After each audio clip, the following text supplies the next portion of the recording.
ಗುರಿಯಾಗಿದ್ದೇವೆ ದೇವ.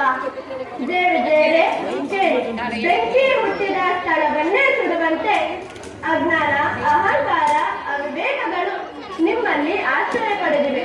ಪೂರ್ವದಲ್ಲಿ ನೀವಿಬ್ಬರು ದೇಶಾದ್ಯಗಳಿಂದ ಪರಸ್ಪರ ಶಪಿಸಿಕೊಂಡು ಆನೆ ಮುಸಳೆಗಳಾಗಿ ಹುಟ್ಟಿ ಅನೇಕ ಕಷ್ಟಪಟ್ಟು ಮತ್ತೆ ನನ್ನ ಸನ್ನಿಧಿಗೆ ಬಂದಿರಿ.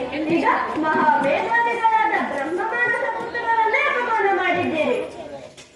ಹೌದು ತಂದೆ, ನಮ್ಮಿಂದ ಮಹಾ ಅಪರಾಧವಾಯಿತು.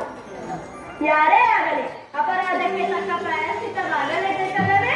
ಕೇಳಿ, ಭೂಲೋಕದಲ್ಲಿ 7 ಜನ್ಮಗಳನ್ನೆತ್ತಿ ಮಿತ್ರರಾಗಿ ನನ್ನ ಸನ್ನಿಧಿಗೆ ಬರುತ್ತೀರೋ, ಇಲ್ಲ 3 ಜನ್ಮಗಳನ್ನೆತ್ತಿ ಶತ್ರುಗಳಾಗಿ ನನ್ನ ಸನ್ನಿಧಿಗೆ ಬರುತ್ತೀರೋ?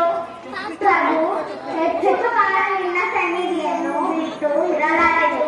ಶತ್ರುಗಳಾದರೂ ಪರವಾಗಿಲ್ಲ, 3 ಜನ್ಮಗಳೇ ಸಾಕು.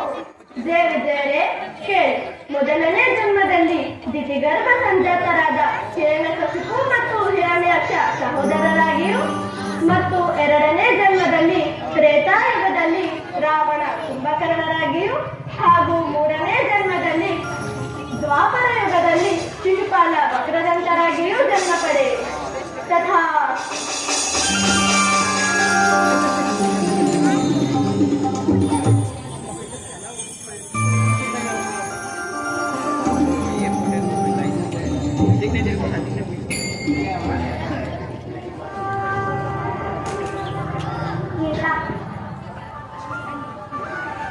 ದೇವಿ, ಸಮುದ್ರ ಮಥನ ಕಾಲದಲ್ಲಿ ನೀನು ನನಗೆ ದೊರೆತದ್ದು. ನಿನ್ನ ಹೃದಯ ಸಿಂಹಾಸನದಲ್ಲಿ ಸುಖಿಸುವುದು ನನ್ನ ಭಾಗ್ಯವಲ್ಲವೇ ದೇವಿ? ಹೌದು ಸ್ವಾಮಿ, ನಿಮ್ಮ ವಕ್ಷಸ್ಥಳದ ಹೃದಯವಾಸಿನಿಯಾದ ನನಗೆ ನಿಮ್ಮ ಸಾಮರ್ಥ್ಯವು ನನ್ನ ಸೌಭಾಗ್ಯವಲ್ಲವೇ ಇನ್ನೇನು ಸ್ವಾಮಿ? ಯಾವಾಗ ಧರ್ಮ ಪತನವಾಗಿ ಅಧರ್ಮ ತಾಂಡವನಾಡುವುದೋ ಆಗ ನನ್ನ ಕರ್ತವ್ಯವನ್ನು ನಿರ್ವಹಿಸಲೇಬೇಕಲ್ಲವೇ ದೇವಿ? ಈಗ ಅಂತಹ ನಿಗಮದ ಕಾರ್ಯವೇನಾಯಿತು ಸ್ವಾಮಿ? ಸೃಷ್ಟಿ ಸ್ಥಿತಿ ಲಯಕಾರಕರಾದ ನಾವು, ತ್ರಿಮೂರ್ತಿಗಳಾದ ನಾವು ಆಯಾ ಕಾಲಕ್ಕೆ ದುಷ್ಟ ಶಿಕ್ಷಣ ಶಿಸ್ತರಕ್ಷಣೆ ಮಾಡಬೇಕಲ್ಲವೇ ಪ್ರಿಯೆ?